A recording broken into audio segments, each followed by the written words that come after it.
calling from Dallas. Are you calling from Dallas, Texas? Lynn, are you still there? Yeah, I'm here. Can you hear me? You're calling from Dallas? Yes, Dallas, Texas, because I feel so strongly about this whole school choice narrative and the appointment of Betsy DeVos. I just want to go into a couple of things. Go for it. One, charters discriminate. What they do is they get their head count for funding, and then they send the difficult kids back to the public schools. Then they say they're failing. Excuse me. Wait. They don't. Well, hold on. They don't send them. Parents send them. No. This is happening in Texas. This is happening, and it's happening all over the country. They get their head count for funding. You understand that? So then the child with the learning disabilities or the behavior problems, they say we can't deal with them anymore, and they send them back to the public school. But the parent has to pull them out of the school. Well, not if the charter school kicks them out, is what I'm saying. Okay, well, if if they're kicked out, then the money follows the kid. Okay, with the you're talking about education savings account. No, I'm not. Right? No, I'm not. I'm talking about how education is funded, at least here in the state of Washington. The money. Yes, I'm saying public schools have to educate all children. So charter schools get to pluck the ones they want. No, they get the ones the parents send them. Okay. Have you noticed that charter schools disproportionately educate poor children? Yes, I see what you're saying. Okay, yes, the parents do choose to send them to the charter schools because of the perception that the public school is failing. And most of the children who go to charter schools, Lynn, are disproportionately poor and minority. They're not rich white. They're not rich white suburban kids. They are more likely to be poor, urban, and minority. Correct, and I will say that they target the poor and minority because it's easier to put a charter school into an area that is struggling, and they're struggling because it is an area of poverty. But okay, this is another. But isn't that where you would want a charter school? Because in the suburbs, in the city where I live here, Bellevue, Washington, there are plenty of independent and religious-based private school alternatives. Parents can afford to send their kids there. The public schools know it, so there's a sense of competition. In urban areas, poor areas, far fewer private schools. There's less competition. The public school monopoly. Wouldn't that be the perfect place to put a charter school?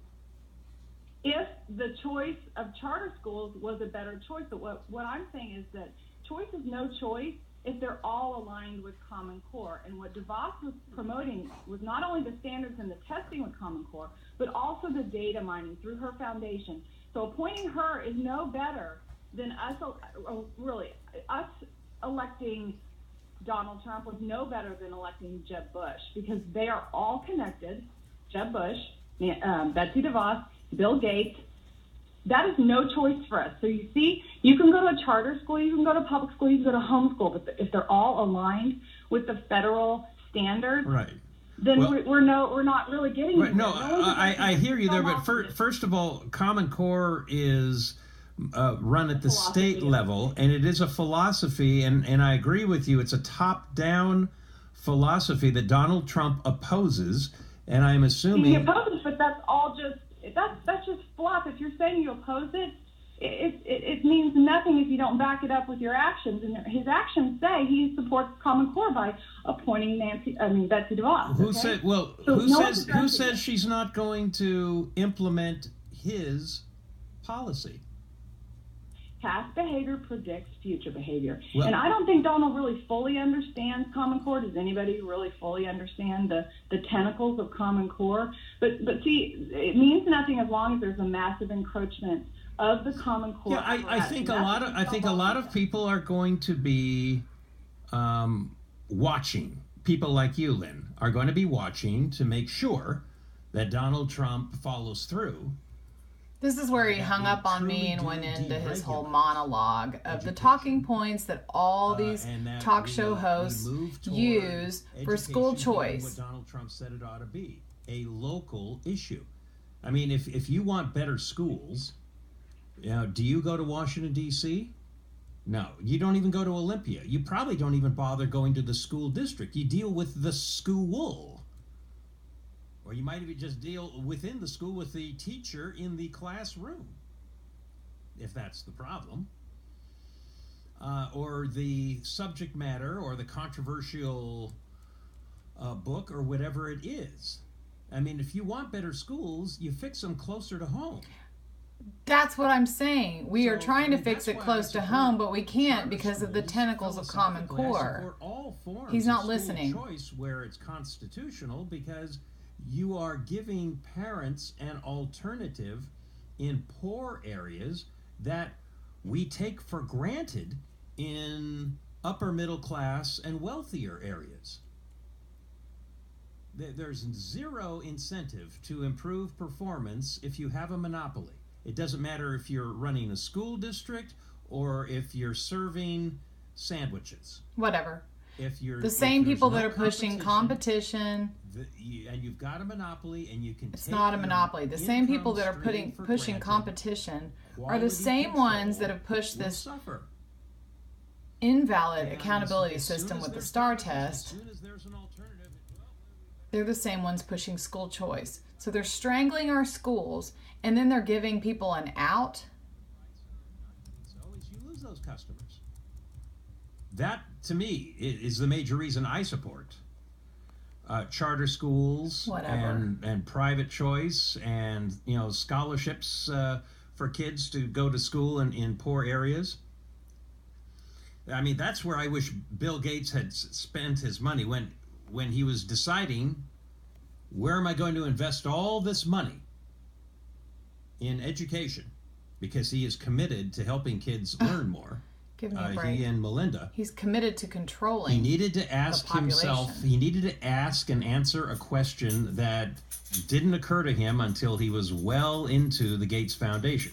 That question is, how do you want to handle the unions? The unions are far and away the most powerful interest group in public education today in every state and in every major school district. There are lobbyists controlling every aspect of education, not just unions. You can bend at the knee and only push reforms that the union's willing to live with, which means it's the same narrative. Every single talk show host from the right and the left, they complain about the teachers' unions. It's nonsense. Or you can clash with the union, which guarantees they'll go after you. And my guess is they probably would have targeted Microsoft and tried to punish them economically, keep Microsoft software out of public schools. That's likely how they would have hit back if Gates had actively done battle with the unions. The third thing is to go around them.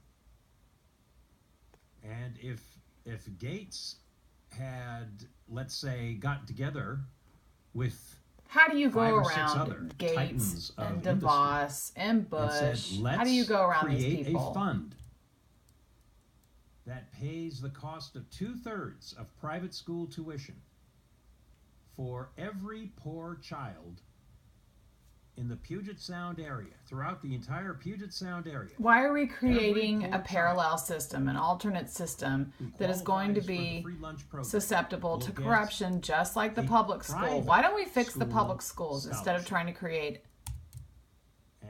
a dual system? Flowers bloom. Help existing private schools increase their enrollments, create entire new private schools outside the entire public school bubble. Whatever.